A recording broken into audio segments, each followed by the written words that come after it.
যুক্তরাষ্ট্রের ৩৩তম president Harry Truman যখন white house ছেড়েছিলেন তখন তার একমাত্র সম্বল ছিল সেনাবাহিনী থেকে পাওয়া মাসে মাত্র $১১৩ পেনশন।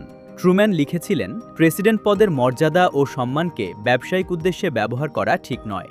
আবার জর্জ ডব্লিউ বুশ যখন ক্ষমতায় ছিলেন নিজের সম্পদ কী অবস্থায় আছে তা জানার অধিকারও আইনিভাবে ত্যাগ করেছিলেন। কিন্তু বর্তমান মার্কিন প্রেসিডেন্ট ডোনাল্ড ট্রাম্পের কাছে হোয়াইট হাউস যেন কোনো জনগণের সেবার জায়গা নয়, বরং এক চরম লাভজনক পারিবারিক ব্যবসা। সর্বশেষ পাওয়া আর্থিক প্রতিবেদনে জানা গেছে, ক্ষমতায় থাকাকালেই ট্রাম্প ব্যক্তিগতভাবে আয় করেছেন অন্তত $2.2 বিলিয়ন, যা মার্কিন যুক্তরাষ্ট্রের ২৫০ বছরের ইতিহাসে সম্পূর্ণ নজিরবিহীন ও লজ্জাজনক। ইতিহাসবিদ বারবারা পেরি এই ঘটনাকে মার্কিন প্রেসিডেন্সির ইতিহাসে সম্পূর্ণ অদ্ভুত এবং নজিরবিহীন বলে আখ্যা দিয়েছেন। কিন্তু কিভাবে এলো এই পাহাড়সম টাকা? ট্রাম্পের এই বিশাল আয়ের সবচেয়ে বড় অংশটি এসেছে ক্রিপ্টোকারেন্সি বা ডিজিটাল মুদ্রা খাত থেকে। শুধু এই ক্রিপ্টো খাত থেকেই তিনি পকেটে পুরেছেন $১.৪ বিলিয়ন। তিনি সেলিব্রেশন কয়েন নামের একটি প্রতিষ্ঠান থেকে $৬৩৫ মিলিয়ন রয়্যালটি পেয়েছেন, যা তার নিজের নামে চালু করা ডলার ট্রাম্প মিম কয়েনের সঙ্গে সরাসরি যুক্ত।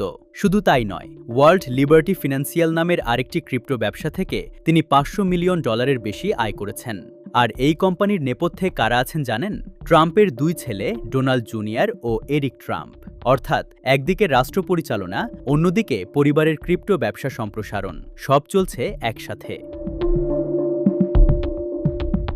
আমেরিকার নিয়ম অনুযায়ী প্রেসিডেন্টরা তাদের সম্পদ ব্লাইন্ড ট্রাস্টের অধীনে জমা রাখেন, যাতে রাষ্ট্রীয় সিদ্ধান্ত নেওয়ার সময় নিজের ব্যবসার কোনো লাভ ক্ষতির চিন্তা মাথায় না আসে। কিন্তু ট্রাম্প সেই নৈতিকতার ধার ধারেননি।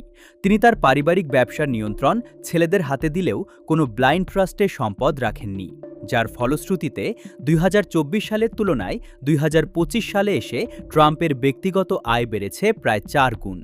সাবেক হোয়াইট হাউস নৈতিকতা উপদেষ্টা রিচার্ড পেইন্টার স্পষ্ট বলেছেন, এটি একটি চরম স্বার্থের সংঘাত এবং জনগণের জন্য চরম উদ্বেগজনক।